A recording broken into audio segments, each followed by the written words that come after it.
Hello everyone and welcome to another episode of Orthodox Boy, and I'm the Boy in Passion.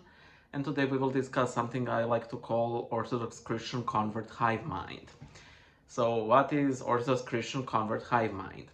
Well, it is an expression of, as some Protestants I believe call it, the cage stage of converts. So we all know how converts across the board tend to be the same. They are overly zealous, they constantly judge the converts for not being pious enough, they're bigger Catholics than the Pope, and so on and so forth. And that is all nice and dear and endearing. And I believe that a big part of that is, an expression of the abundance of grace that people receive and they, uh, accept Christ as their savior. However, there is this thing I like to call Orthodox Christian convert hive mind, where you can definitely see that there are these tropes and cliches, with the converts especially, that they feel bound to perpetuate in order to be seen as, the one of the group, the one of the Orthodox. Because if you do not do these things, are you even really Orthodox? And if you do not do these things, you're immediately suspect. And when I say these things, I do not mean like the important things like the sign of the cross, like the creed. No, it is reading very specific articles online and then enshrining them next to the gospel, if not even slightly above the gospel itself.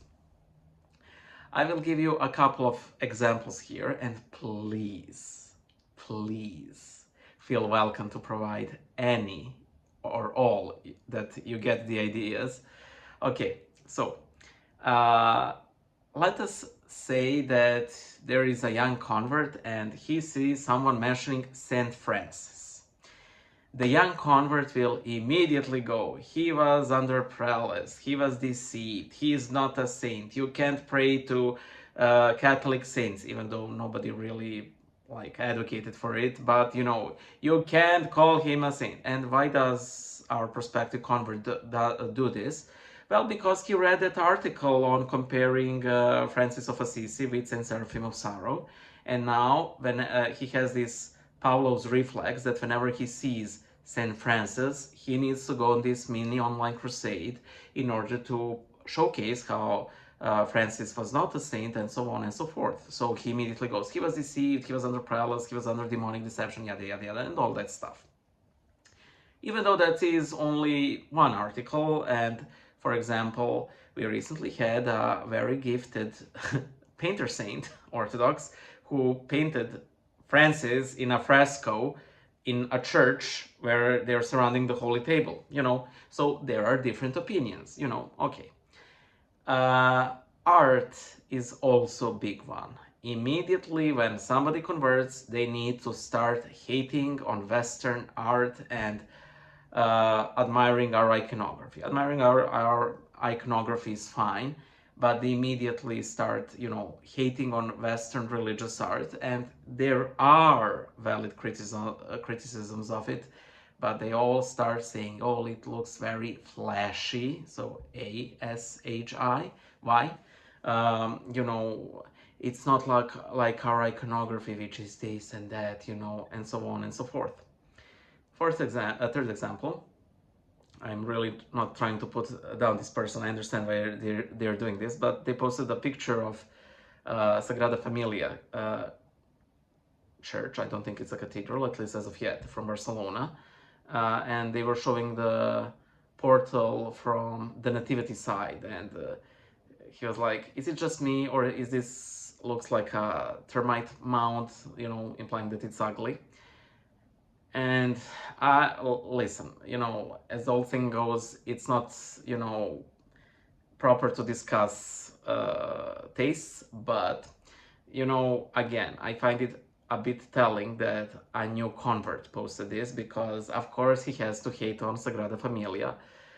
And the reason why the nativity side looks like a termite mound, because Gaudi has actually investigated a lot about life forms, and the idea is for the nativity portal to be, filled with life, and it looks very organic. It's intentional, On the other hand, the opposite portal, dedicated to the Passion of Christ, looks very brutalist, very minimalistic, again, for the sort of same reason, because it symbolizes death, you know.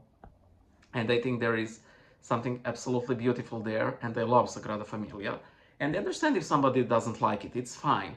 But to constantly be on this watch for this, you know, well, they're wrong, therefore they have to be ugly, which is, you know, Jack chick type of thing. I mean, I honestly think is misplaced.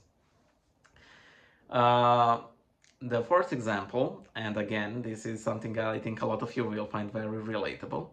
I got into a Facebook discussion on Facebook. Somebody was, you know, complaining that they're not baptized, that they were chrismated or were supposed to be chrismated. I didn't actually get it. So I had this misfortune of entering the fray with the following sad introduction with, but chrismation is a completely valid form of reception in the church. I said the you know, forbidden word valid, because us Orthodox, we do not say valid, we do not subscribe to Western scholastic definitions. No, guy, it's just word valid, relax. I could have said proper, just valid is shorter, you know. It's just that easy. But no, that not only did we discuss, you know, the different you know, merits of chrismation versus baptism, we also had to debate that horrible, evil, scholastic, Thomistic word valid. Us Orthodox use the true words, with or without grace, and in the end it becomes that meme, don't say you can't go, boring, everyday, mundane. Say, at the time being, my place is here. Ominous, mysterious. You respond to higher power. And it's the same. It's the same, you know.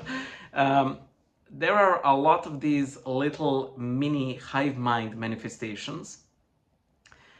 You know, I did them, you probably did them, or still do. They're inconsequential, really. They truly are inconsequential. Just relax. You won't become less of an Orthodox just because you do not adhere to them, even though others who are slaves to them will claim that you will be. And you won't. You simply won't. That's it. That's it for the video, and see you guys next time. Bye.